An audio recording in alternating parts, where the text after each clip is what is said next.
Sujet, le mépris est-il notre meilleure arme sur autrui? Descartes enseigne que la passion du mépris est une inclination qu'a l'âme à considérer la bassesse ou petitesse de ce qu'elle méprise. Comme tout à chacun, nous avons déjà un jour tenu une personne pour rien. En d'autres termes, mépriser une personne qui par définition est quelque chose, et en l'occurrence est quelqu'un, que l'on fait donc passer pour rien. Ce mépris, c'est encore un sentiment par lequel on juge une personne indigne d'égard, d'intérêt, d'estime, d'attention, de considération. On ne fait aucun cas de son existence. Pour cette raison, on peut dire qu'il est une position intrinsèquement mensongère, ce mépris, quelles que soient par ailleurs les justifications dont il peut relever. Qui nierait, par exemple, que la violence ne soit un acte méprisable, qui nierait que le vol ne soit un acte méprisable, qui nierait encore que l'abandon de ses enfants ne soit un acte méprisable. Pour autant, celles-ci émanent d'une personne, alors elles ne peuvent en soi n'être rien et par conséquent être méprisables. D'emblée s'impose donc le paradoxe d'une attitude subjective qui peut être totalement légitime sans pour autant cesser d'être originellement mensongère. Alors ainsi légitimée par une intime conviction, nous nous mettons à faire croire à une personne qu'elle n'existe pas, qu'à nos yeux elle et rien sont identiques et ainsi adopter une position si supérieure qu'on en arrive à faire passer le trait principal d'une personne, c'est-à-dire qu'elle existe, qu'elle est, pour mensonge.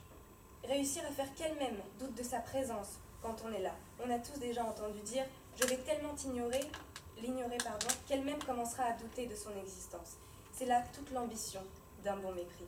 Cette décision d'utiliser cette arme qui est en notre pouvoir apparaît donc après avoir souffert de l'attitude d'une personne ou de s'en être senti outragé, choqué ou que sais-je encore, il semblerait qu'adopter ce mépris soit une solution un peu plus pertinente, que ce soit une réponse qui ne trouvera jamais de situation où elle ne sera pas adéquatement utilisée, et il est inutile de penser pouvoir rendre la pareille à la juste valeur de la souffrance que l'on nous a occasionnée d'une autre façon qu'en ayant recours à ce mépris.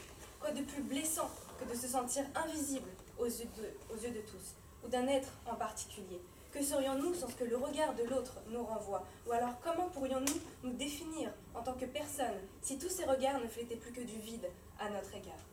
Et enfin, quoi de plus jouissif pour l'auteur de ce mépris que de voir celui qui se croyait plus fort souffrir d'une totale remise en cause de son importance, ou tout du moins à nos yeux. Un parallèle se dessine alors très clairement avec le fameux dicton du tel est pris qui croyait prendre, en l'espèce tel est atteint qui croyait atteindre. C'est encore ne plus le faire figurer au nombre humain, bien qu'à l'évidence celui-ci ne soit ni libellule ni dromadaire, mais par cette puissance que nous confère le fait d'être un être vivant, et par conséquent le fait d'être autrui et d'être capable d'influer sur la vision subjective qu'a une personne d'elle-même, nous pouvons ne plus la faire figurer à notre liste du dit nombre humain. Il est alors possible, par notre simple capacité d'être, de remettre en cause toute l'intime conviction d'être d'une personne, ou tout du moins sa capacité à l'être à nos yeux, alors sans hésitation, et pour reprendre la formulation plus communément utilisée, l'ignorance est le meilleur des mépris et est notre arme la plus redoutable. Cependant, comme toute position, il est sans nul doute nécessaire d'apporter un léger tempérament à cette affirmation. En effet, nous ne sommes pas tous égaux face à nos sentiments, et il est évident que chacun ne saurait être atteint de la même façon par le mépris d'autrui. Ainsi, cette capacité que l'on a à faire croire à autrui qu'il n'existe plus à nos yeux n'affecte pas au même niveau l'ensemble des hommes. Il est important de relever que tous, nous ne serons pas affectés au même niveau par ce mépris, et il est évident que la variation des caractères de tous, et de la force de caractère surtout, ont pour chacun un rôle prépondérant à jouer. Celui qui ne saurait faire autrement que d'être atteint au plus profond de son être par l'ignorance et le peu d'intérêt que lui accorde autrui, souffrira de la façon la plus importante qui soit de cette arme. Ces personnes faibles, par contre, de caractère, sont les cibles idéales contre lesquelles cette arme ne saurait trouver une plus grande résonance. En revanche, il est également de ces personnes que le mépris n'atteint pas.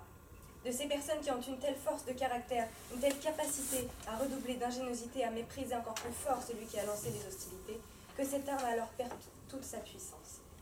Il en va alors de la force de chacun, de la persuasion de chacun contre cette arme. Mais alors, et malgré son tempérament, on en revient à conclure qu'habilement utilisé et doublé d'une capacité à convaincre, ce mépris répare de tous les maux occasionnés par autrui. Merci.